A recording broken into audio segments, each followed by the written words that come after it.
Hi everyone, I'm Tanaaz from foreverconscious.com and this is your weekly energy forecast for the week of June 9th. I want to start this week's forecast talking about something that actually happened last week, but that we're really going to be feeling and really going to be working with as we move through this week. So on June 4th, the Sun and Venus came into alignment. They were conjunct. This is known as the Venus star point. And although it happened on June 4th, we've been working with it all of last week and all into this week. And I just feel that even though it happened last week, it is this week where we're really going to start to unlock or unravel the beautiful energies that come when we have a Venus star point. So Venus star point is part of a bigger cycle. It's an 8-year cycle that began in June of 2020. And because we're now in 2024, we are about halfway through this cycle. This cycle is known as the Rose of Venus, and it's kind of, you can think of it as a shifting to a higher consciousness when it comes to our heart, when it comes to love, our heart energy, and then how that transcends or relates to the relationships that we encounter in our lives. So it's a very deep energy. It's a beautiful energy. It tends to stir matters of the heart. So maybe some heart matters have come up for you over the last couple of days. Even if they haven't, it's still a wonderful time to pay attention to the energy, to the feeling, to the messages of our heart, and to maybe think about the idea of love and how love is showing up for you. What does love mean to you right now? What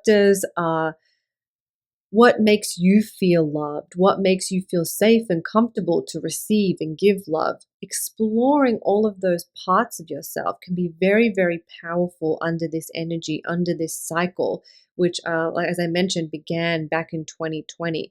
If you want to get more information about this cycle and look at all the dates of when these star points are happening, I have an article for you. You can check it out at foreverconscious.com. I'll drop a link in the description box below.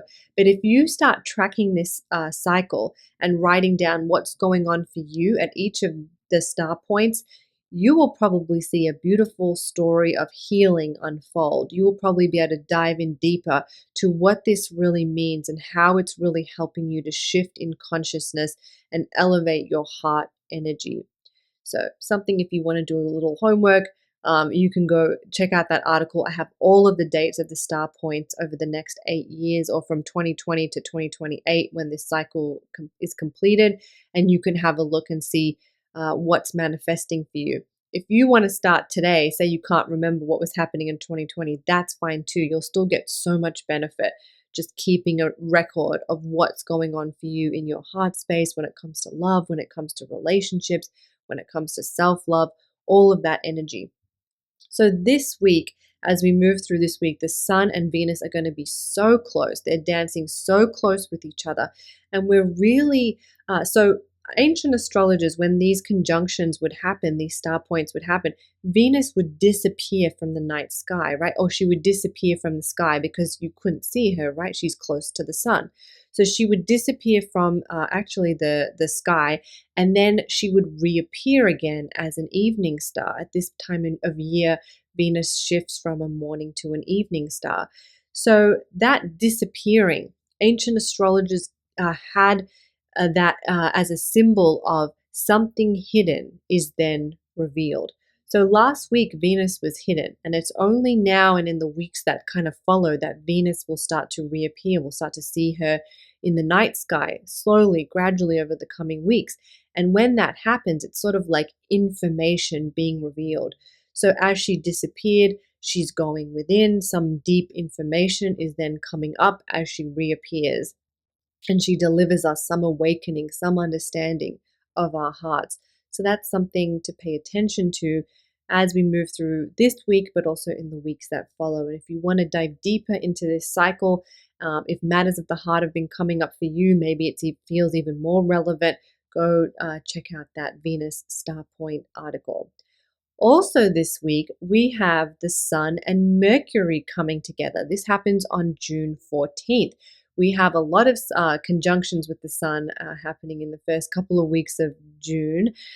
This is also a powerful day when Mercury aligns with the sun. Same thing. The ancients believed that when Mercury disappeared, right, we can't see it, it's being blocked by the sun. It's hidden. Not the best time to work with Mercury energy, or not that it's not the best time to work with Mercury energy, but that Mercury is helping us to unsource something deeper, something from deep within. And then when Mercury emerges, we get clarity, we get answers, we get information. It's almost like secrets or deeper awareness or knowledge is revealed. So as we move through this week, it's not that you can't, do anything or communicate or typical Mercury retrograde things, but we can pay attention to what information is revealed, what comes to light. And this, even though it happens this week, will more likely will feel it next week, that revealing. As Mercury and the sun get further away from each other, we're getting that revealing of information. So two very powerful star point sun conjunction days that we're having kind of back to back, and that we're really feeling all through the month of June. We're getting into a deeper sense of clarity and understanding. We are receiving awakening. And that's really, I think, what this week is helping us to do. We're getting heart awakenings. We're getting mind expansion, ideas, new things coming about. Something is, these energies are digging deep and then they're revealing themselves. So see how that might manifest or feel for you as you move through this week. I also want to add, we also have Mars moving into Taurus. This is a little cosmic reminder to slow down, to pay attention to the smaller details, or maybe not even the smaller details, but maybe to pay attention to the foundation and the quality of what we are doing rather than, let's say, the quantity. This is a time to really slow down and pay attention to quality over quantity. And so see how that sits for you. See how that resonates with what you're doing in your life. Are you taking on too much? Do you need to slow down? Do you need to think about quality and, quality time, whatever you're working on right now, the quality of it, rather than just madly rushing to try to get ahead, or madly rushing because sometimes we get stuck on that hamster wheel, right? How can we take a step back, slow down, and focus on the quality? I think that's a powerful reminder there from the universe as Mars moves into Taurus. And that they're your messages for the week. We have this clarity, this awakening, this idea of slowing down, tuning in to the quality of our lives, the quality of what we're putting out into the world. Yeah, I think that's a good amount of stuff to work with. Overall, I hate to say it, it feels like a quiet week, but I feel like whenever I say that, it never is for some reason. But at least in the cosmic skies, I think we're getting these really beautiful energies to work with. Nothing harsh, even though stuff is being revealed. It's not. It feels gentle, at least from where I sit, and I hope from where you sit too. All right, I hope you have a wonderful week. Check out foreverconscious.com for that Venus Star Point article. Also, there is still time, especially if you're watching this in the first part of the week, there is still time to do that Gemini new moon ritual. So check that out if you want to do some ritualistic magic intention setting practices in your life. If you're feeling a little scattered, that is a great ritual to do and to set some intentions on. So check that out. We definitely can still work with that new moon energy. I'll see you next week.